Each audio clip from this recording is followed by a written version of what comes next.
BizTech Sukta, and I'm your host, Sandeep Suryavanshi, and I'm the CEO of HDFC Advisory. In this podcast, we bring you some interesting case studies and stories from technology-led business transformations. We talk to experts who have managed large technology transformation projects. We talk to companies who've taken big bets and successfully implemented technologies to change their business models. And hope to have some fun conversations along the way and lots of learning for our guests. Today, we have Parvez Mulla as our esteemed guest. And Parvez has been in the banking and insurance sector for more than 30 years. And I know Parvez since we were in college, actually. And surprisingly, we started our careers together in an automotive sector in Bajaj Auto. So that's more than 30 years back. So lots of gray hair there. Though Parvez looks really, really young, which is great. So Parvez, thanks for joining us today. And it's really fortunate that we could get you on the show for the launch episode. And we are really looking forward to hearing from you. You've started in technology, but always been on the business side and taken a business side of technology. So thanks for joining in, and we really would like to hear from you. Thank you, Sandeep. Thank you for inviting me. It's an honor. It's a pleasure. And although it's been so long ago that we started our career, it just feels like yesterday. Thank you so much for inviting me. Absolutely. Yeah. So right off the bat, let me kind of ask you about what kind of technologies and what kind of experiences you have. So you've run, large technology projects. You've been in the banking and insurance company for more than 30 years. And what do you see in these two industries in their tech maturity or the kind of trends that you've seen for so long? What would you say about that? Yeah, so Sandeep, thank you so much for calling me a tech guy. I am not a tech guy, although I started coding along with you, but after that I've been in business and I have led projects, but I'm not a technology guy. I'm always a business guy there. But and my perspective is about technology from the business point of view. But I've definitely worked in the banking sector and insurance sector. And have been fortunate to work in these two sectors when they have been growing. I mean, and since you asked the contrast, just to contextualize it for your viewers, banking industry was trudging along till the time privatization happened and the private sector banks came in 1994. And privatization of insurance happened somewhere in 2000. So banking sector in India itself got a lead in that sense. And as soon as private sector banks came in, because they wanted to disrupt the existing nationalized bank, they used technology. And that is when, if you notice, 1994, we saw ATMs and the centralized CBS technologies. Most of the technologies available that time were got by the private sector banks. Right. So they had a head start versus insurance companies. So tech maturity, to say, obviously is higher towards the banking industry. Banking industry has used it first. I also think it's also because banking industry has a far higher customer orientation in the financial services industry. Because in banking, you can't just acquire a customer. You have to stay with the customer for you to make money. Right. And whereas insurance, you acquire and then you are touching base with claims. So insurance understood customer service a little later. And because of that customer service mindset, technology is very amenable to that mindset. Because you will want to change UI, UX, you will want to experiment. So that's the second reason, I think. And third, obviously, is disruption from the external factors happened first in banking. Right. That is why banking matured first. Payment industry was disrupting the banking industry first before it disrupted the insurance industry. So that's where I think this genesis is about the banking. And banking also, I think today is ahead of the insurance companies in tech maturity, where they manage the enterprise and the digital together. Yeah. That maturity is better with banking industry. The tablets, mobile, web, everything happened first with the banking industry. And most of these guys who learned from the banking then moved out to insurance. So insurance has played a follow-up game till now. But I think pre-COVID a little bit and COVID times, there is a lot of catch-up which has happened, because as soon as fintech happened, insurtech happened. Insurance, I personally believe, and that's my personal opinion, insurance today uses cloud much better than banking does. Right. Because banking has a lot of regulations, so they will have it on-prem, and insurance is far more amenable.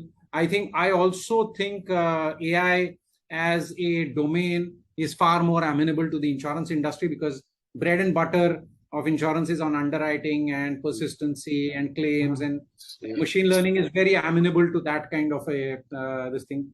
Plus, other data focused technologies are also more amenable. So insurance, I think, now is catching up on these parts. The enterprise part, the ecosystem part, I think banking is still ahead.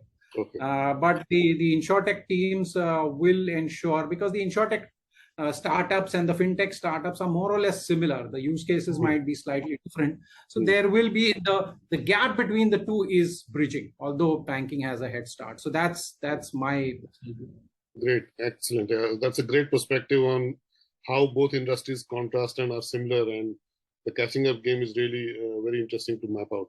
So you've run, kind of technology implementation projects for a long time, and from these large tech projects, what would you say are your learnings over the last so many years? So different industries and different experiences, and not only my own experiences, but experiences of other organizations, banks who I have interacted with. My first and biggest learning, Sandeep, has always been that technology or any transformation has to be led by the CEO. Right. I was recently, I don't want to name the organization, but it was a bank, a cooperative sector bank, which was engaging and saying our CTO leads the digital transformation, and our CTO is in charge of everything and all that, and the CEO is updated with it. When you have that kind of a arrangement, what tends to happen? It becomes one of the projects. As soon as it becomes one of the projects, it's not going to be your core. I personally believe when it is driven by the CEO, the entire enterprise should know that this is the CEO's project and he or she is driving it. The other projects are subsumed under this project, and the non-verbal signals are important. So it has to be CEO driven. You cannot have technology transformation projects done by anybody, whether CTO, CIO, CDO, or distribution head, or anybody. But you have to have the technology project also run by that. And you've seen it. I've seen it across organizations. Whenever the CEO is driving it, the results are far different. And you don't need to be a technology expert. You should know what to ask from a business point of view from the technology project. That's all. As a CEO, you should know that these are the things which I want. Technology should give me this. Lots of people tell me I'm not a techie guy, but you use a mobile, right? You don't know the technology behind the mobile. You know how to use it. Right. That's all you should, as a CEO, be able to apply it and know your business. So you are the guy who is to demand it. And second, I believe, and most important learning has been any transformation project requires a culture foundation. Right. If it's not in your culture to do a transformation, then you should not do a transformation, because culturally, suppose you've historically done 2-3 projects, they failed. That is embedded in the culture. And there are going to be people who are going to say, we did it last time, but it did not work out. The results were not so great. Or we do too many projects is another culture. We are constantly running on projects is another culture. So what is the culture underpinning inside that organization to let that project harvest? And is there a need? There are multiple people asking for, and demanding for it is the second most important learning. So any organization which wants to make a successful technology transformation has to have the foundation of culture there. Third is the CEO should know and should be able to distinguish between these intelligent critics who will tell you why a project and technology transformation especially will not succeed. And they will always be intelligent. You will have enough presentations to tell you why it will not succeed. And it's finally a call. You have to take a call. They will sabotage it. And the CEO needs to have a smell test that who's trying to sabotage and what is it that he or she wants to drive. And so that's the third piece. Which fourth is, I personally believe, and this is my learning, we have to change as we go. We should not have that this is what I'm going to do, like all other projects, I'll stick to this, because technology is transforming itself so much. Every year, things are changing.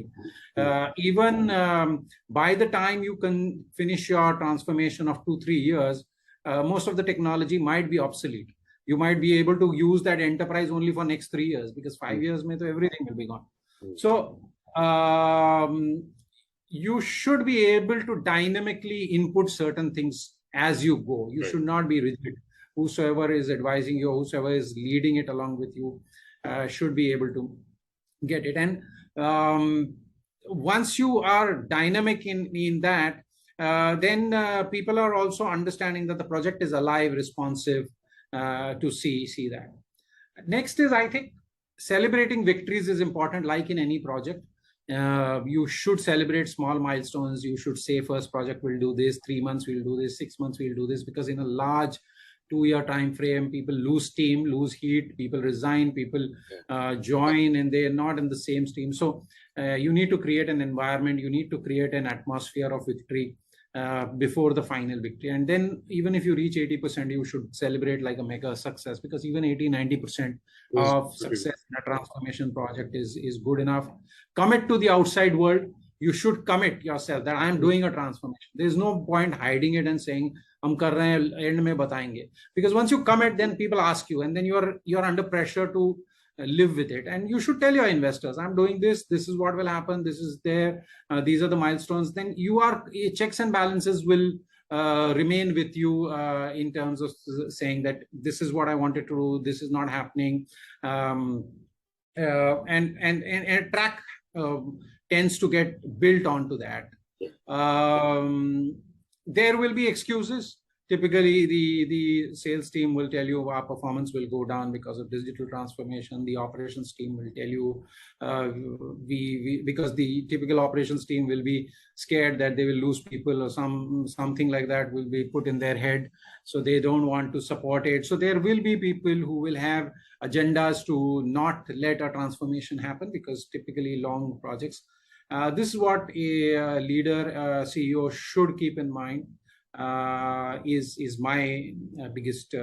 These are 8-9 learnings which I think top of mind I can recall. Great. There may be more, but these are right. Yeah, absolutely. I think this is something very important for CIOs and even CEOs to really keep in mind as to you try to change an organization.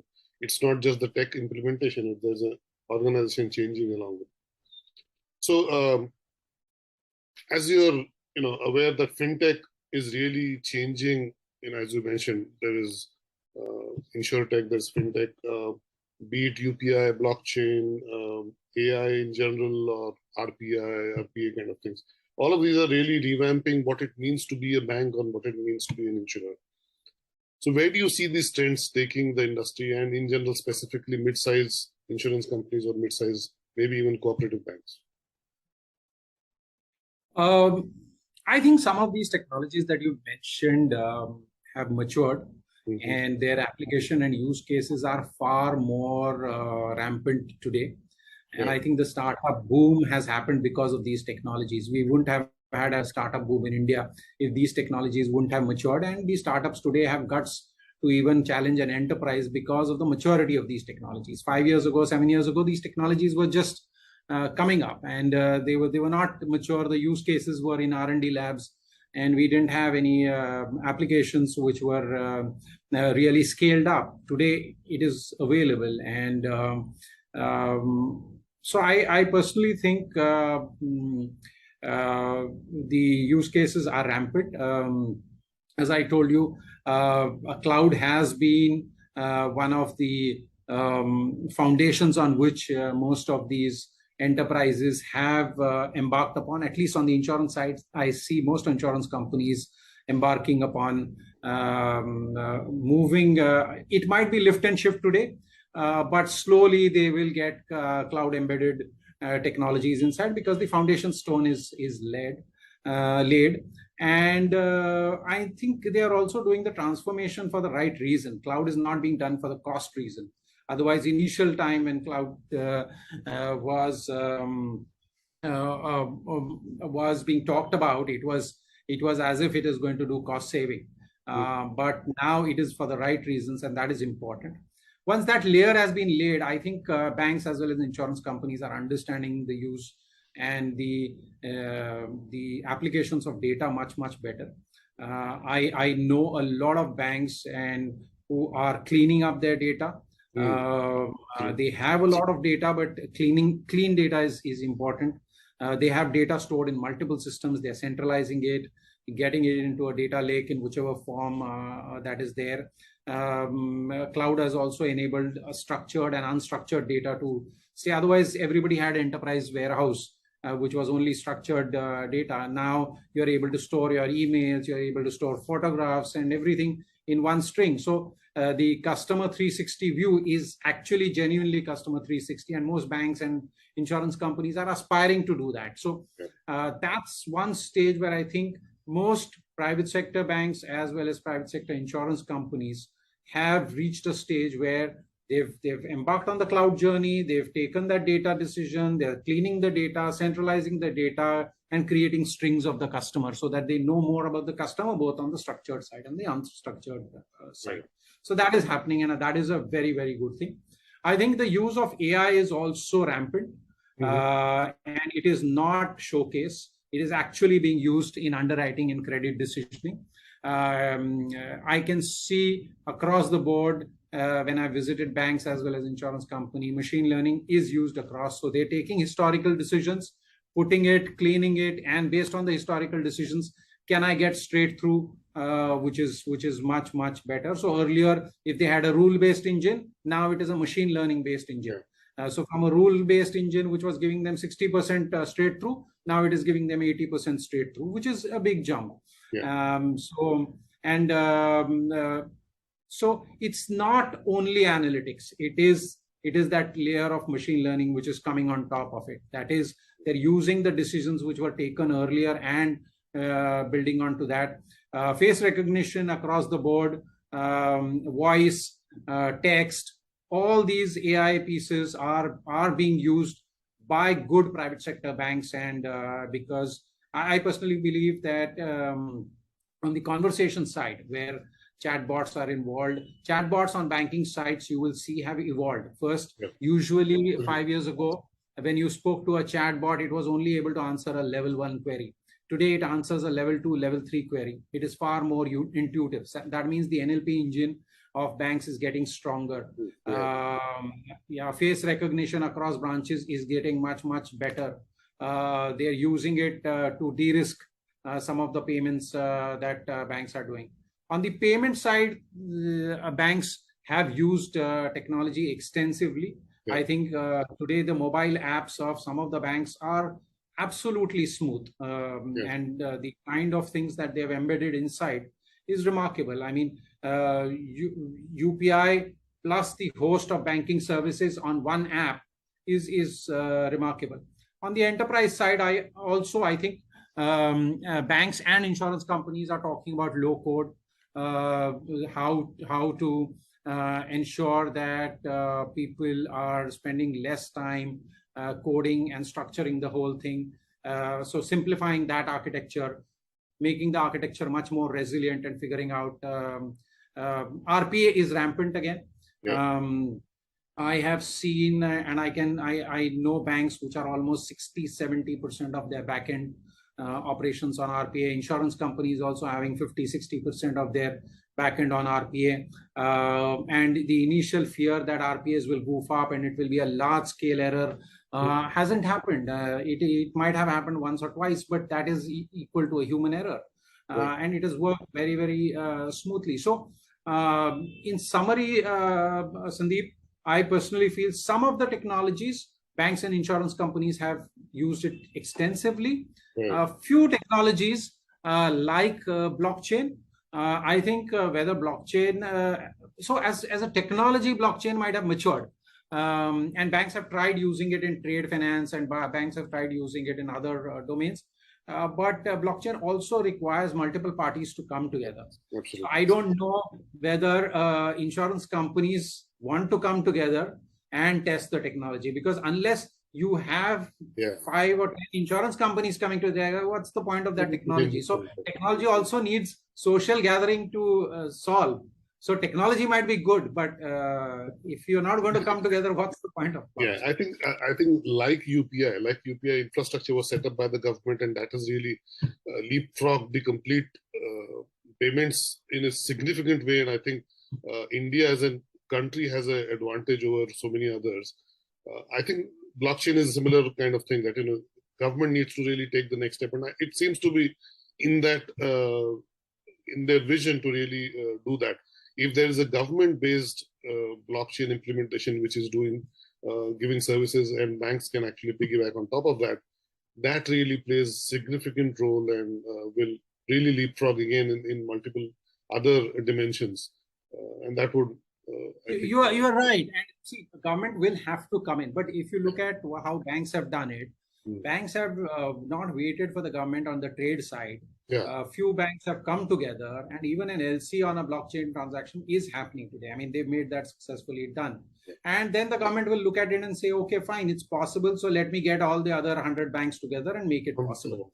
Whereas the insurance side, today, claims data is a very, very beautiful use case for blockchain claims processing, because you have a death certificate happening somewhere else. You have a claim with one insurance company, claim with, and distributed ledger is an ideal mechanism for claim to happen. But if insurance companies don't come together, you alone can't do anything. And you're right. If the government comes together and does a single blockchain, it will solve. But it will take some time. So first, I believe step one is insurance companies have to come together, show a success with 10, 15 insurance companies, then the government will come in, is my belief. Or the regulatory if the government directly comes in, it's good. Yeah, in fact, in the insurance sector, I think there's also a regulatory authority which could really step in. That's also a good possibility. So great. So and lastly, one of the things I wanted to ask you is, for chief digital officers or CEOs, you've said a few things already. Any more from your personal experience, what you would like to give advice to for upcoming CDOs or CEOs who want to do these kind of transformations? See, I think one is whether it's a CDO, CIO, or CTO, you have to understand the business. And I've seen some good CTOs, CDOs who understand the business and who then drive technology. Once you understand the business and drive technology, the respect within the organization and the entire driving is very, very different. So if you're going to be a technology CEO without understanding the business, then it's not. Similarly, I say about the head of sales. Unless you understand technology, there is no point. You can't just say he has to understand technology. The technology guy has to understand business. So you have to understand business is the first thing. And most of the technology guys think that business similar hai, banks and insurance companies similar hai. Similar nahi hai, bahut alag hai. It's very different. Yeah, so you move industries, you have to understand the business. Second is this fascination about digital separately and enterprise separately. Most of the CTOs will correct me, or CDOs will correct me. No, I'm not the CTO. I'm a CDO, or I'm digital. I am the latest technology. I am emerging technologies. But unless you clean the mess, which is on the enterprise side, you should know. See, because the CEO is interested in one voice. If the CDO is going to tell something, CTO is going to tell something, the CTO is going to tell the cash cow of the company is running here. And this is for large enterprise. I'm not talking about startup. Yeah. Just for the CEO, the CTO is running the business. 90% of the cash cow and the money is coming from here. The CTO is doing some experiments and saying, "Ye acha dikh raha hai, wo acha dikh raha hai." Yes, I agree. The future lies here. But unless you get your hands dirty here, the CEO is not going to pay attention. You have to get into the mundane work. So I think you need to stop doing this. Yeah, you need to stop doing this. You need to understand what's wrong. I mean, enterprise systems were written in COBOL. Unless you understand what has gone through that before you bring the other one, it will never be replace this and bring this. Yes. It will have to be gradual. So you will have to have APIs. If you have to construct API from the enterprise to the digital side, you should know what's happening there. There's no point in saying, "वो CTO मुझे API नहीं दे रहा है, मैं कुछ नहीं कर सकता. I am ready with my system." But you're not able to implement anything. No, then what's the point? I mean, then you should know how granular is the API. It's not possible from the enterprise. The granularity of the API is not possible. What is it that you need to do? So these are some things which I think CDOs and CTOs need to understand. Number two. Third is de-jargonize. I mean, we use a lot of jargon, 2.0, 3.0, ye, wo, sab. I mean, finally, we know how it can be used. You should be able to explain machine learning to a simple layman also. You should be able to explain, and use cases are there and everybody understands, but de-jargonize it. We tend to, technology teams tend to jargonize too many stuff, and that tends to then keep others away. So that's the third piece. I think fourth is also CIOs and CDOs also need to learn how to lobby. Lobby means negotiate with the CEO, with the CFO. What the CTO and CDO think is, I know this will work for the company. This is my dream project. It's on my computer.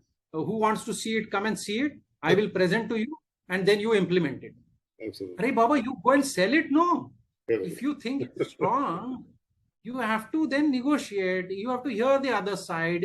You have to tell him, ye problem nahi hoga. You have to carry the baby through. Na? And CDOs and CTOs don't like to interact with CFOs. Why not? You talk to him. Na? And what is this is what CDOs and CTOs need to understand. If they want to progress in life, they need to understand what is the CFO going to ask? What is the CEO going to ask? And not the standard questions. You have to predict. CFO needs metrics. Tum ye technology, if you put this, what is the metrics that is going to change?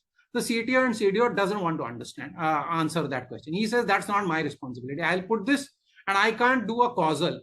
Because of this technology, this will change or not, I can't tell you. Yeah. So, I mean, there is empirical, there is some assumption you can do and you can say, so metrics will move, so much will, because the CFO is also talking to the investor. He wants to talk and say that this is what, if I invest some 50, 60 crores, this is how the needle will move. So a CDO and CTO needs to know how to talk to a CFO. He needs to know how to talk to a CEO. He needs to know how to negotiate with a CEO. Why should this be done? Why should it be done now? Why can't it be done later? How to do preventive, and how to tell the CEO, if we don't do this now, 6 months later, we will have a problem. Right. Not that today, tomorrow is going to be a dead day. It can't be that way. You have to warn the CEO, 6 months later, you will have a problem. I can manage it for 6 months. If you want, I'll extend it for 9 months. But we should do this. That's a way to talk to the CEO. And that's a negotiating way to do it. Education. CDOs and CTOs need to educate themselves on the latest pieces, but also educate the teams around. I mean, you have to have monthly sessions with the sales guys, the operations guys. This is what is happening in technology. This is what is happening. De-jargonize it. Tell them, educate them, give them examples. Tell them what Google is doing. Tell them what Amazon is doing, because a lot of them are fearful of technology, and that is the job of a CDO, CTO, to de-jargonize. Use your vendor partners who are good, get them, play with certain simulations, show it to people. These are some of the things which I think. Great, excellent. So Parvez, thank you so much for this talk, and I think this is, I would say, a masterclass in stakeholder management and change management. How do you use big technology to really make change in organizations? Apart from just the technology, what else is needed? So this has been For our listeners, absolutely a masterclass in stakeholder management and change management. And from your experience in these industries, I think we would really learn a lot and take away things to act upon within their organizations. And so thank you again so much, and appreciate the time we've spent together, and really hope the listeners love the show as much as we did. Thank you so much. Thanks for this. Thank you, Sandeep, for inviting me. It was my pleasure. And all the things that I have said are my learnings from my mistakes too. Just because I have the privilege of talking and telling you doesn't mean some of these things I have not got it wrong. I obviously got it wrong, and that's why I have the learning. And hopefully your listeners find it interesting. They might have other approaches, they might have other views on it, and there's not always a single path to reach the final destination. But these are my learnings, and hope some of these learnings, if they find useful, they should use it. Thank you so much again for inviting me. Okay, thank you so much, and keep listening to Bistek Sukta from Aid Expert Advisory, and we'll keep bringing together experts like Parvez to you, and really make sure that we make this conversation very interesting and keep learning. Thank you so much. Bye-bye. Take care.